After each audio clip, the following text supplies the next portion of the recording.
I don't have anything off the top, Matt, so if you want to You have kick us nothing off. top at all. Nothing off the top. Okay, all right, well, let's just start with the situation in the Middle East, and what's your understanding of where things stand at the moment? Well, Matt, we continue to work closely with partners in Egypt and Qatar. Our understanding is that they are still pressing their Hamas interlocutors to see that any gaps that exist as it relates to the ceasefire deal that we've been talking about for so long, that there might be ways to close that gap, and we're still hopeful, and we're watching that space very closely.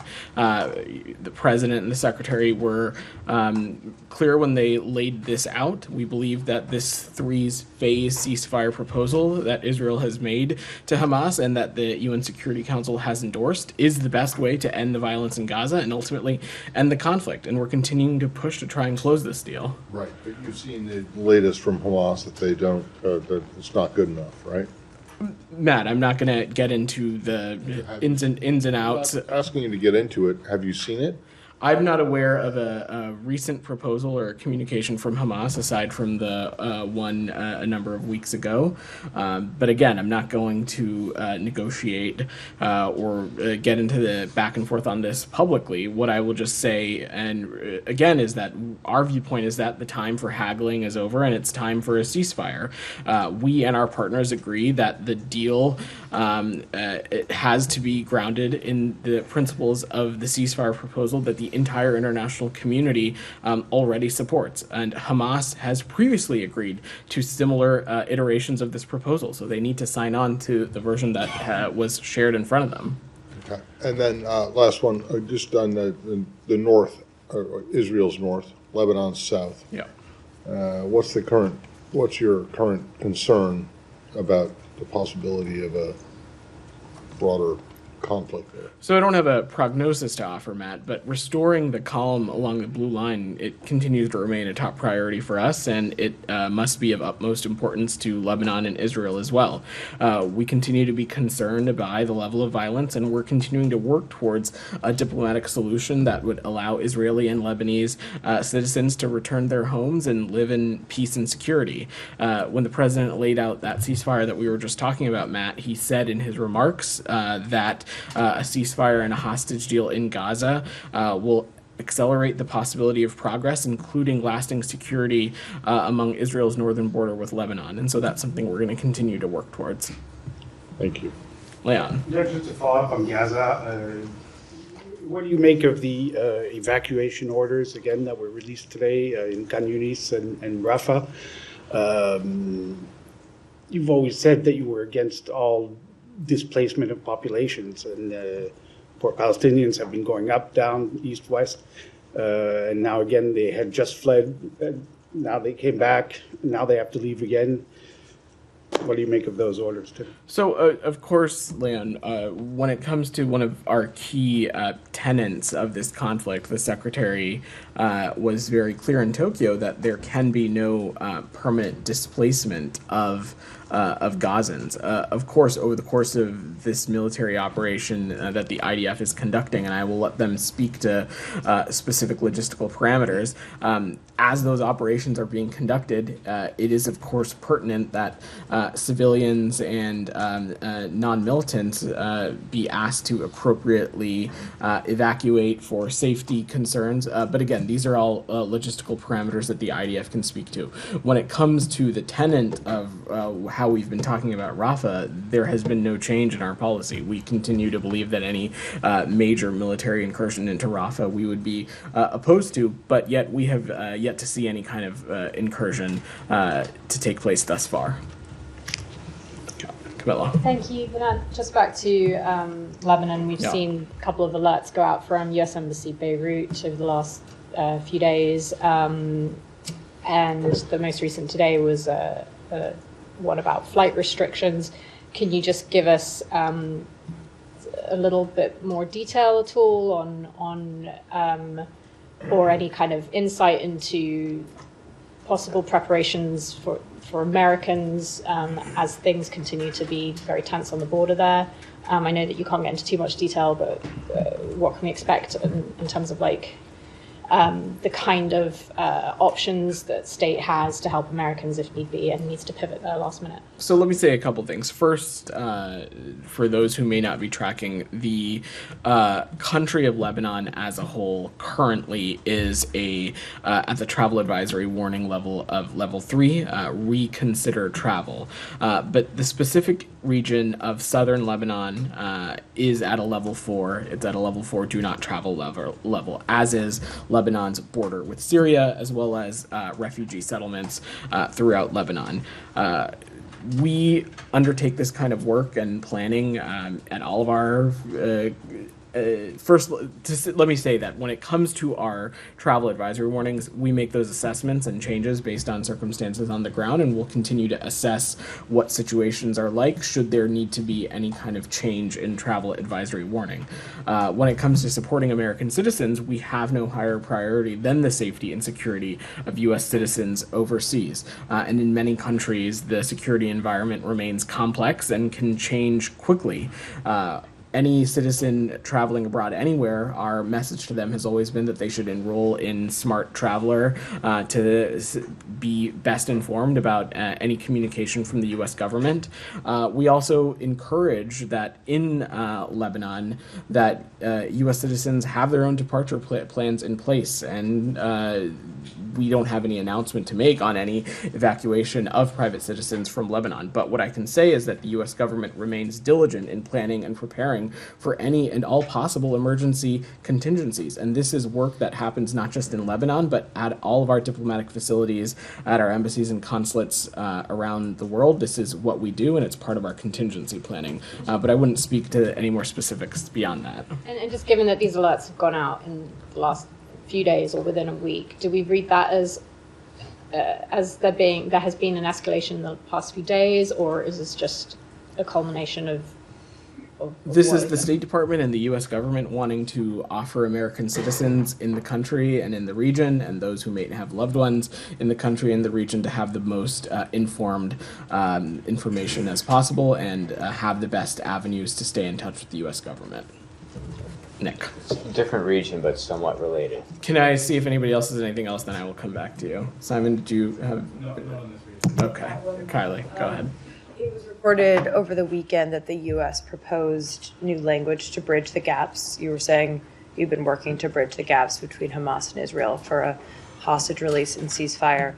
Can you share with us if that new proposal was signed off on by Israel before the U.S. put it forth, or did you guys share it with both sides, like just where that stands at this moment? So I'm not going to get into the specifics of where we are in our conversations with Israel and other regional partners. I will leave it at what I said to Matt, that our partners in Qatar and Egypt continue to press Hamas interlocutors on ways to close this gap. The president, the secretary have all been engaged on this directly, and we continue to feel strongly that the ceasefire proposal that the president laid out a number of weeks ago continues to be the best way to get a surge in humanitarian assistance, release all the remaining hostages, and perhaps most importantly, get us on a path to greater and broader diplomatic conversations that has the potential to get this region out of these countless cycles of violence that we've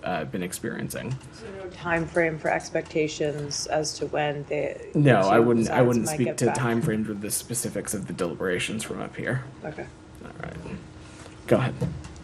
Thank you, Vedant. Secretary Blinken today at Brookings stressed again the need for a plan for the day after, and without it, it will be chaos or may. And he's also said that there's three things that the U.S. will not accept: Israeli occupation, Hamas getting back to power, or chaos. But what we hear from the Israeli government all the time, that they are not ready yet to discuss such plans, and they don't want this Gaza Strip to be ruled by Hamas or even the PLO. And we know that you've been stated many times, you or Matt, that you are stressing the Israelis and keep talking with them about this. Did you reach anywhere with them? Are they gonna talk to you about their future plans for the day after? So we have stressed the importance of there being some plans for the day after. This is nothing new. This is something that the Secretary has been engaged on for a number of months now, and it's been a key piece of the shuttle diplomacy that he's been engaged on in the region. It's not for me to speak to the Israelis or to the foreign policy and the policies that they're interested in pursuing, but what I can say from our perspective is that in every conversation that we've had with our partners in Israel and other regional partners, we have stressed the principles that the Secretary laid out in Tokyo last fall, and part of that we have stressed that there is a responsibility to have a plan for a day after to ensure that these things can come to fruition, that Hamas can no longer use Gaza as a springboard for terrorism on the Israeli people, that Israel can no longer be an occupying power for Gaza, that we get us on a path to a diplomatic solution and get us on a path to two states that have equal measures of integrity and security for Israelis and Palestinians. And these are conversations we'll continue to have. But are they susceptible to this push? Because publicly they seems not.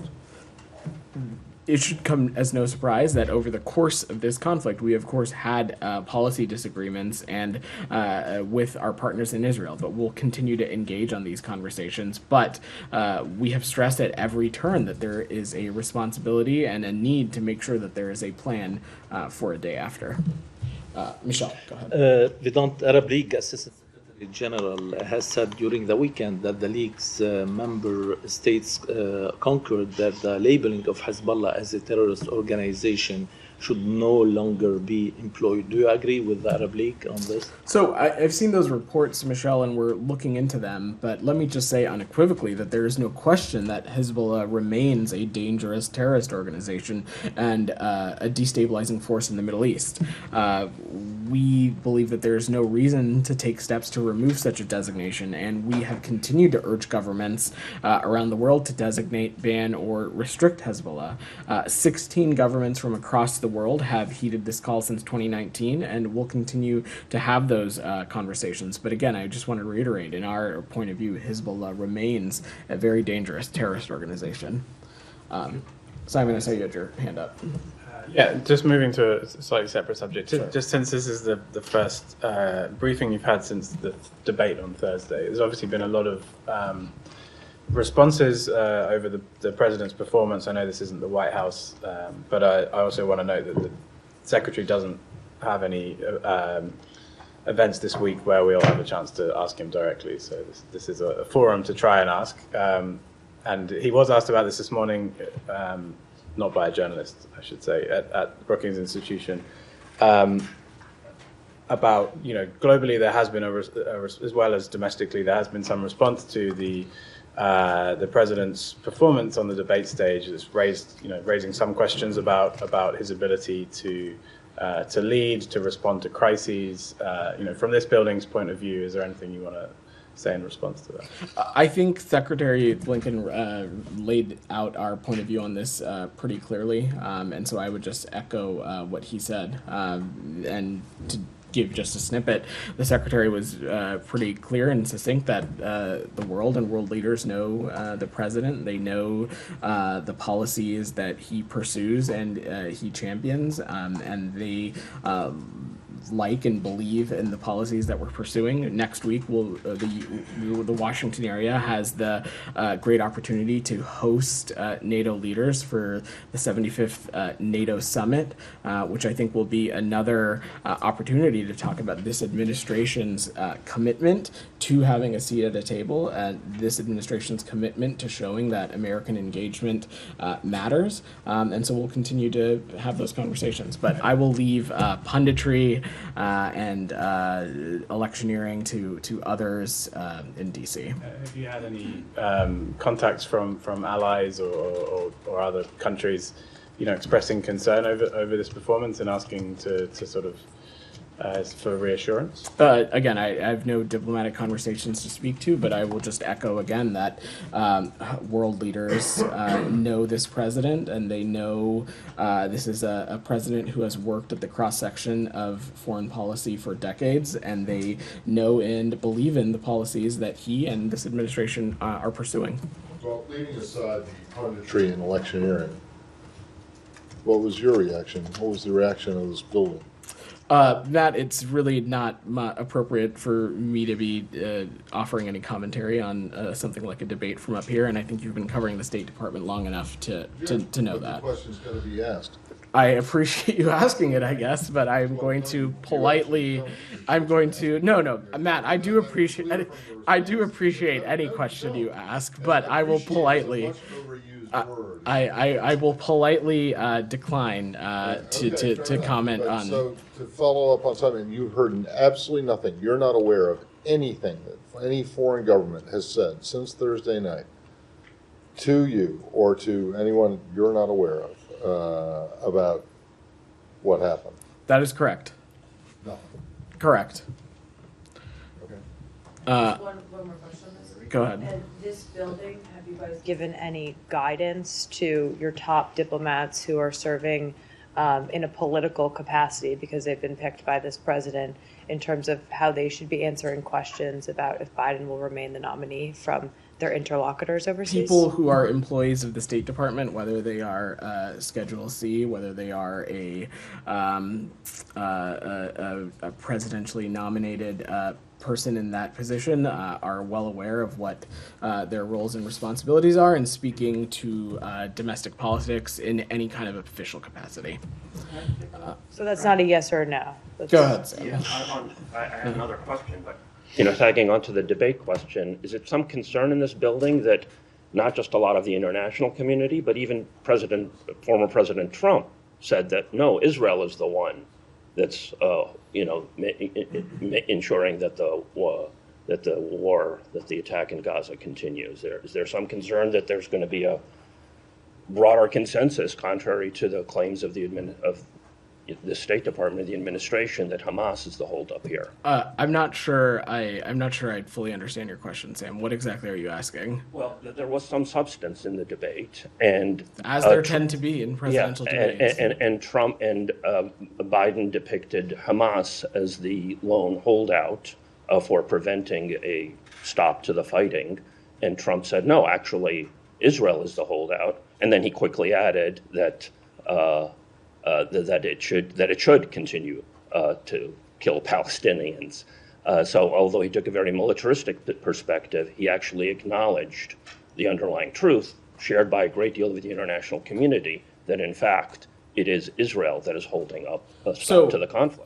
That must be a concern to you. It is not. Any person on any particular debate stage is, of course, entitled to whatever opinion they want. When it comes to the current ongoing conflict in Gaza, we remain incredibly committed of continuing to work with partners in Qatar, partners in Egypt, partners in Israel to see what can be done to close the gap as it relates to the ceasefire proposal that the president laid out a number of weeks ago. We continue to believe that is the best path forward to get hostages released, to get a surge of humanitarian aid into Gaza, and as well as to get us onto a path of diplomacy to have greater conversations for peace and stability in the region. I want to come back to Kylie real quick because I did not mean to be so flippant in moving on. I was just trying to work through the room. So again, just to let me reiterate, we have not provided or provisioned any guidance from the State Department to talk about any issues as it relates to domestic politics outside of on an annual basis, bureaus within the State Department and through the interagency create materials to how to talk about elections in the democracy context, but not in a, the offering punditry or analysis. So again, I just want to reiterate that any person serving in any capacity, in an official capacity, whether they are a Foreign Service officer, a Civil Service officer, a Schedule C employee, or a Senate confirmed position, are well aware of what and whether they are ambassadors or not, are well aware of what is acceptable to talk about while wearing their official duties when they are representing the department in an official capacity. Nick. You said you weren't aware of any particular foreign reaction to the debate, but the Polish foreign minister tweeted afterwards, among other things, with like a reference to the Roman Empire, it's important to manage one's ride into the sunset. So do you have any reaction to that? And then I've got a separate question. You should ask the Polish foreign minister. I think I've exhaustively spoken to this political issue to the extent that I can. I really don't have any other commentary to offer. Well, I don't think you've spoken exhaustively about riding into the sunset. That is true. That is true.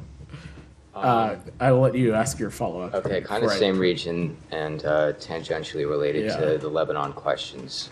U.S. bases in Europe were put on heightened alert over the weekend. Are there any concerns about U.S. citizens there, or is this limited to military personnel, or is there any increased danger? So on installations, I will let my colleagues at the Department of Defense speak to any posture change or anything as it relates to their facilities. What I can say about our embassies and consulate is that there has been no change in operating status of missions in the region. We, of course, closely monitor and evaluate threat information and adjust our security and operating postures accordingly. I will also say that we have a pretty strong track record of adjusting our operating procedures swiftly when needed. So I just don't have any assessment to offer at this time. Like I said, our diplomatic facilities continue to be under the same posture that they were. And one more on Europe. Yeah. Do you have any reactions to the first round of French parliamentary elections? And separately, Hungarian Prime Minister Orban said that he is now forming an alliance with right-wing groups in Austria and the Czech Republic. They're calling it the Patriots of Europe, and that it would be the largest right-wing group in European politics. Do you have any comments? So on your second question, I don't. And on your first question, I'm just not going to get ahead of the French process. What I can say is that France is a vital partner. It's our oldest ally with whom we have a long and proud history of democratic values. We have full confidence that and strength in France's democratic institutions and processes. And we intend to continue our close collaboration with the French government across the full spectrum of foreign policy priorities. Can I just go back to the embassy question Sure. in Europe? You said there's no change in operating status, but is there any change at all? There is none. Security status? There is There's none. none. There is So- none. So all embassies are open, there isn't like a heightened security? Well, whether they're open or not, Matt, I'd have to go through a litany of lists. But to Nick's question, in linking it to the status and posture that Related are to this. correct. There's No, there's been no change change. linked to that. Correct. Yeah. Camilla. Also related, just out of interest, with the reporting is that the U.S. military bases are on heightened alert and a pretty high level of alert. Some reporting saying the highest in 10 years. Is it normal for U.S. military bases to be put on such high alert and there to be no change in security status for embassies? Is that Well, I think we go down a rabbit hole of whether military installations and diplomatic facilities are necessarily always in the exact same place or not, which isn't always the case. So what I just don't want to get into hypotheticals. What I can say is that as it relates to our embassies and consulates, there is no change in operating status of missions that we have in the region. But when it comes to travel advisory warnings, when it comes to the safety and security of our citizens and our diplomats, when it comes to the operating status of our facilities, whether they are embassies or consulates, this is something that we closely monitor and evaluate, and it's something that we monitor and evaluate in real time, and we have the ability to adjust our security and operating postures accordingly. We have the ability to do that swiftly when necessary, but I just have no updates for you in any posture change on our end. okay? And just well, I'm going to defer to other people who might have questions on the Middle East region. Okay. Come back to me. All right, Shannon. Thank you. Same topic really, but the worldwide caution alert that is in place right now, specifically advising the LGBTQI+ community that they could be an increased risk of threat traveling abroad through the month of June. It seems to be more focused on Pride celebrations. As we enter July, does the State Department believe that threat has lifted or will begin to lift? I have no, first let me just say I have no updates on that pride, and I'm saying this broadly, sometimes it is observed at different times of the year, depending on what country you are in. I understand that also to be the case sometimes in the various communities within the United States as well. So no, I have nothing to preview in terms of changing our posture there. Jalil, go. Actually, hold on. Before I come to you, Alex has had his hand up. I'll come back to you. Go ahead. Yeah. This was about the president's leadership at the NATO summit next week. President Zelensky gave an interview to the U.S. outlet yesterday. He said that the U.S. doesn't see Ukraine in NATO today because he said the U.S. is afraid to, quote unquote, annoy Putin. I know you guys have been talking about some sort of bridge in the upcoming summit. Why is it not convincing enough for the Ukrainians in terms of your intention to see Ukraine in NATO? Well, I'm certainly not going to speak for the Ukrainians, but let me just say that we have no problem holding Russia to account. I don't even want to justify it by saying annoy. We have no problem holding Russia to account. And over the course of this conflict, since their brutal invasion into Ukraine, we have taken a number of steps from export controls, sanctions, to hold the Russian Federation accountable. On top of all that, we of course have offered so much support to our Ukrainian partners when it comes to security assistance, economic assistance, humanitarian assistance. And I will also just note for folks, because I believe you all weren't able to attend because it was a president's trip, but just 2 weeks ago, the president signed a bilateral security agreement with President Zelensky, underlying and reassuring our commitment to the people of Ukraine, because we believe that a commitment such as that one is critical to ensuring Ukraine's security democratically, economically, and in a security sense as well.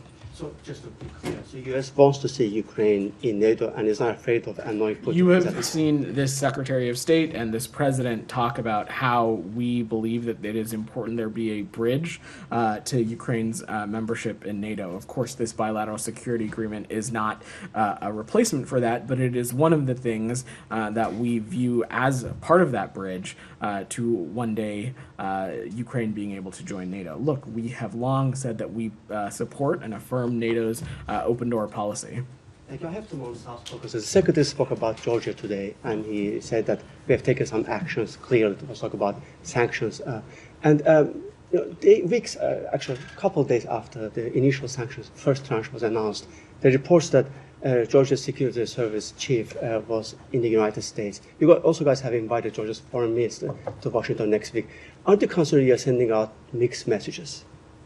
What do you mean, Alex? By inviting the officials and then telling us that we're sanctioning the officials, imposing visa restrictions. Well, look, Alex, when it comes to Georgia, and I know we've spent a lot of time in this briefing room talking about some of the legislation that has recently passed, it's important that also we continue to engage with appropriate officials within the Georgian government. It is a country we continue to have a range of issues that we want to prioritize in the context of that bilateral relationship with. And while, of course, when it has come to this specific legislation, you've heard me and Matt talk about the many issues that we have and how we believe it is counter to Georgia's own EU aspirations. We still believe it's important to engage, and there continue to be other issues that we have no doubt we'll talk about with them. Thank you. And finally, on Azerbaijan, there have been some high-level engagements with Azerbaijan. The Secretary spoke with Aliyev, and last week Jim spent his days in Baku. Is there a concern that these high-level engagements keep happening without securing the release of political prisoners?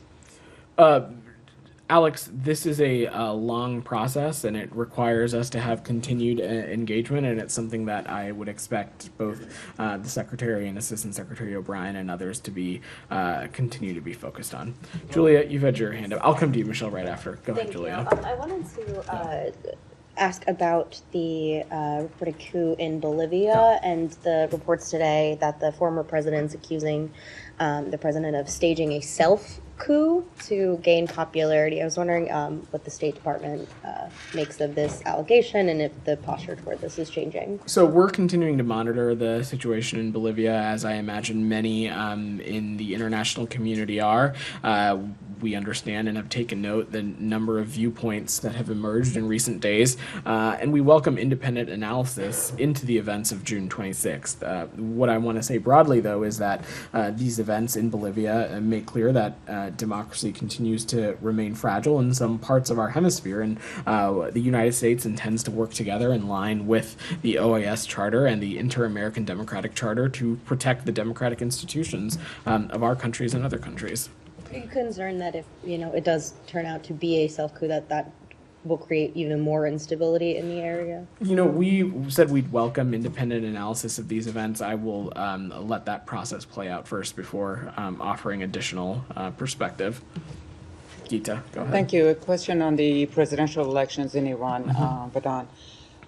The government claims that 40% participation, although the diaspora disputes that figure. I was wondering, now, there are two candidates that are going into the second round. One is the well-known hardline Saeed Jalili, and the other one is being presented as a reformist. I was wondering, what is the State Department's overall assessment of the situation and this election? So first, let me just say, we're not in a position to confirm or any turnout number or speculate on what the implications of that might mean for the Iranian regime. Our viewpoint is that even the Iranian government's official numbers about turnout are like most other things as it relates to the Iranian regime, are unreliable.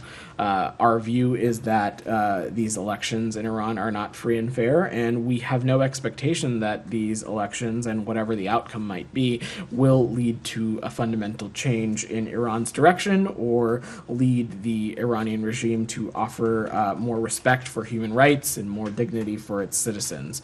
So I just don't have any prognosis to offer, Geeta. Vedant, as you probably know, the Islamic Republic was allowed to have polling stations here on the U.S. soil. I was wondering what is that decision based on? Is it a treaty? Is it a diplomatic norm to allow another country to have polling stations for their citizens on U.S. soil? Especially that Canada did not allow such a thing, and the U.S. was probably the first country to impose major sanctions on Iran and has talked about Iran, the Islamic Republic, as being as conducting transnational suppression against the dissidents. So what is the decision to allow another country, especially in a case like Iran, to have polling stations? I'm happy to check on any technical specifics on how such a process is determined. I'll have to get back to you on that. But let me just say that in this context, foreign governments carrying out election-related activities in the U.S., they need to do so in a manner that is consistent with U.S. law and regulation. We respect the rights of Iranian citizens and the diaspora protesting Iran's elections or choosing to participate in Iran's elections. And I will also just note that the Iranians have conducted this kind of activity in the United States before, so this is nothing new, and as have a number of other governments, especially in the time that I have worked here as well. But I'm happy to check about the specific technical process for you.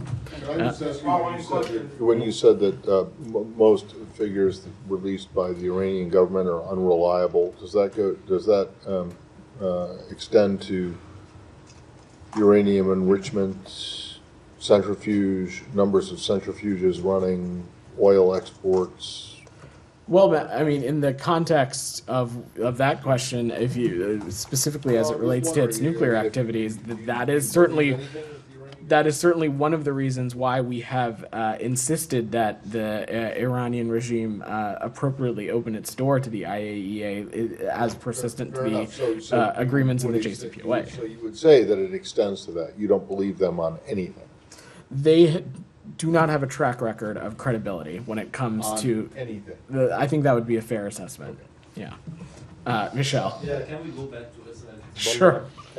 Some German newspapers have said today that Israel's invasion of Lebanon is expected to be imminent or in 2 weeks. Do you have any signs that support such a prediction? So I spoke to this a little bit when answering Matt's question. I don't have a prognosis to offer. What I can say is that restoring calm on the blue line is a top priority for the United States, and it's something that we think needs to be of the utmost importance to our partners in Israel and for Lebanon as well.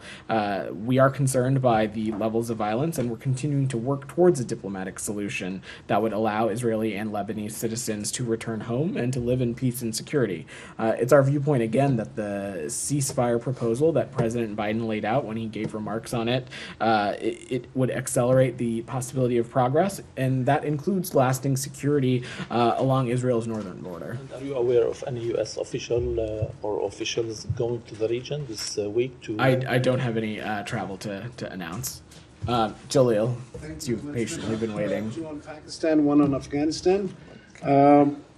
Pakistani parliament, the vice prime minister said that the U.S.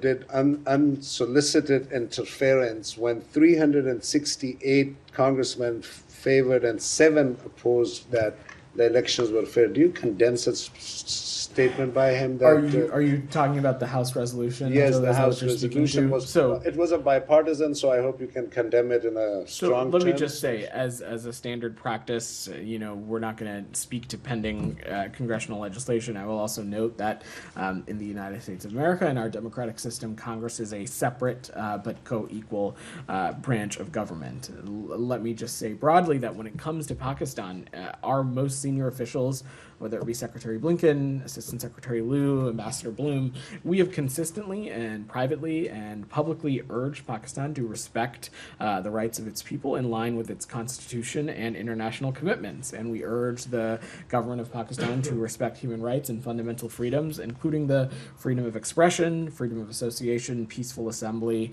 and the freedom of religion as well. The United Nations Arbitrary Committee for Detention just today said that Imran Khan detention is illegal and fake. And this is one issue that for the last 1 year has brought, Oh, I'm aware. So, so you don't, from here standing, you don't condemn that election frauds, and you don't condemn Imran Khan detention while the UN is doing it, and your ambassador still has not visited who the congressman. So, where is the State Department standing on so many? I let the United Nations offer any clarity on the comments that they've provided. And in the case of Mr. Khan, you've heard us say this before. This is an internal matter for Pakistan. I don't have any assessment to offer from up here. Just last one. Doha's third conference is going, and again, this issue is. I raise it a lot because I'm just living right next to it. There's a common saying, you educate a man, you educate a family, you educate a woman, you educate a whole village. Mm-hmm. In my backyard, another terrorists are going to be raised in coming years, right? Because when their moms are not educated, and you guys are still cooperating with the Taliban. Like, for me to even ask this question is of so much risk. Jalil, what's your question? And I hope... So my question is that I feel so bad that while I'm raising this question is the State Department and putting my life at risk while raising such questions, that why is the U.S. giving any sort of support to the Taliban while the third year has started and women are without education? So we are not. I'm really not sure what your question was there, but how about this? How about I offer a little bit of an update from the Doha 3 conference? To take a step back, Special Representative Tom West and Special Envoy Rina Amiri are attending these UN-convened meetings in Doha on Afghanistan this week, along with closest allies, dozens of countries and international organizations, and others are present.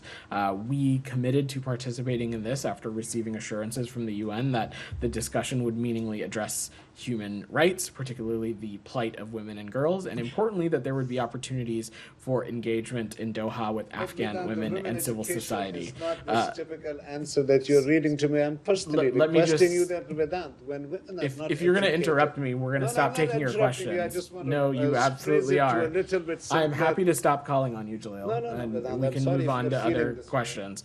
If you'll let me finish, and then we've got a couple more hands that I would like to get through. My apologies. So, at a session at the Doha 3 conference on the economy, Special Rep West and Special Envoy Amiri also made clear that the Afghan economy cannot grow while half the population's rights are not respected. It is well known that the Taliban's policies are robbing the Afghan economy of over $1 billion per year in GDP. You had your band in the back, and then I sure, go ahead. Yeah. So the Taliban, one of the Taliban spokesperson tweeted that it was pledged that restrictions on banking and economic avenues should be lifted, citing most countries at the conference supporting that, including the U.S. Is that inaccurate? So I don't have a specific readout from the conference at the moment, Kylie. But what I can say is that Tom made clear that the primary reason private banks have reservations about doing more business in Afghanistan is reputational, and that it is rooted in the Taliban's atrocious human rights conduct.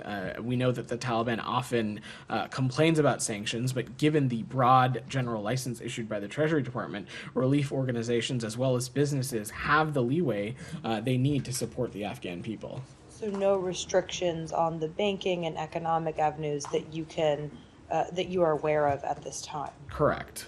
Yeah. Okay. I'm happy to check with the team and get back to you if we have a And readout. any update on the Swiss fund that was created more than 2 years ago? Like how much of that money has actually been put to use in the country?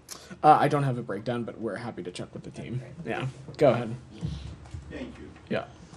The Islamic Resistance Front in Iraq announced on Sunday that it will target U.S. interests if a conflict erupts between Israel and Hezbollah. What is your position and your response? I'm sorry, I didn't quite understand the first part of your question. Who? The Islamic Resistance Front in Iraq announced on Sunday that it will target U.S. interests if a conflict erupts between Israel and Hezbollah. So first, let me just say, since October 7th, when we look at the whole region, the United States has prioritized de-escalation and ensuring that this conflict doesn't spread. That continues to be the case. When it comes to Iraq, though, we expect and fully intend to work closely with our partners in Iraq. And this is something that Mr. Soudani and other leaders across the government in Iraq have also made clear that they would intend to hold interests or groups that choose to target American interests accountable, and that's something that we'll continue to push for as well. Jackson, go ahead. Thanks, Vedant. The Secretary of Brookings said that we should expect an announcement at the NATO summit regarding economic support for Ukraine. What would that look like? Can you specify what he meant? No, because I'm not going to get ahead of the Secretary, and you all should tune into the NATO summit next week. Go ahead. Last week, the House Republicans in the Congress, they introduced an amendment to the foreign appropriating bill by which says that if it's passed, that it would designate Iraqi Supreme Judicial Council and its president as an Iranian-controlled asset. I understand that you are not commenting on the pending bill, but my question is on the reactions from Iraq. Foreign Minister and also the acting Parliament Speaker, the President of Iraq, they reacted to this amendment and they said that, which the acting Parliament said that if this passed, it will be a dangerous turning point in Baghdad and Washington relations. What's your comment to this reactions? So let me just again reiterate what you said. I'm not going to comment on pending legislation with Congress. What I can say, though, is that that is not the kind of relationship we believe that we have with the government of Iraq. And over the course of our relationship, there are a number of areas in which we have worked closely with them, especially in the security and counterterrorism space, as well as energy and energy infrastructure. And we'll continue to work with them and deepen our cooperation on those areas. And what's the U.S. administration position on Iraq's Supreme Judicial Council and also its president? Do you think that it's an independent body or it's an Iranian-controlled asset? I'm happy to check back with the team for you. I don't have anything specific on that. Go ahead, and then we've probably got a couple more, then we're going to wrap. You spoke about the resolution passed in the House regarding Pakistan, but please correct me if I'm wrong. State Department also raised same questions regarding the credibility of Pakistani elections held in Feb this year, and asking for the investigation of reports on massive rigging in those elections. You still asking those questions from the Pakistani government? This is something that we have continued to raise with our partners in Pakistan. Yes, that continues to be an area of focus of ours.